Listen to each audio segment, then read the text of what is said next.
Indian സഹോദരിമാരുടെ സിന്ദൂരം മായ്ച്ച പാകിസ്ഥാൻ ഭീകരർക്ക് 1, 2, 3 ക്രമത്തിൽ എണ്ണി മറുപടി നൽകിയെന്ന് ലോകത്തോട് വിളിച്ചു പറഞ്ഞത് രാജ്യത്തിന്റെ മഹിളാ രത്നങ്ങളായ വ്യോമിക സിംഗും സോഫിയ ഖുറേഷിയും. അതെ, ഓപ്പറേഷൻ സിന്ദൂർ രാജ്യം സമർപ്പിച്ചത് പഹൽഗാമിൽ കണ്ണീർ വാർത്ത നമ്മുടെ സഹോദരിമാർക്ക്. ഓപ്പറേഷൻ സിന്ദൂർ പാക് അധീന കശ്മീരിൽ മാത്രമല്ല, പാകിസ്ഥാനിലും മിസൈൽ പെരുമഴ തീർത്തു.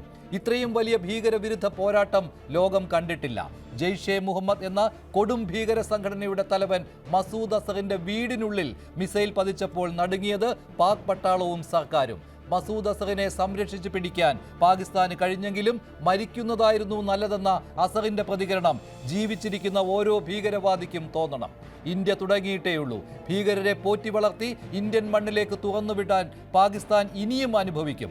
ലഷ്കർ ഇ തോയ്ബയും ഹിസ്ബുൾ മുജാഹിദീനും ഞങ്ങളുടെ പരിലാളനയിൽ അല്ലെന്ന് ഇനി പാകിസ്ഥാൻ ആരോട് പറയും?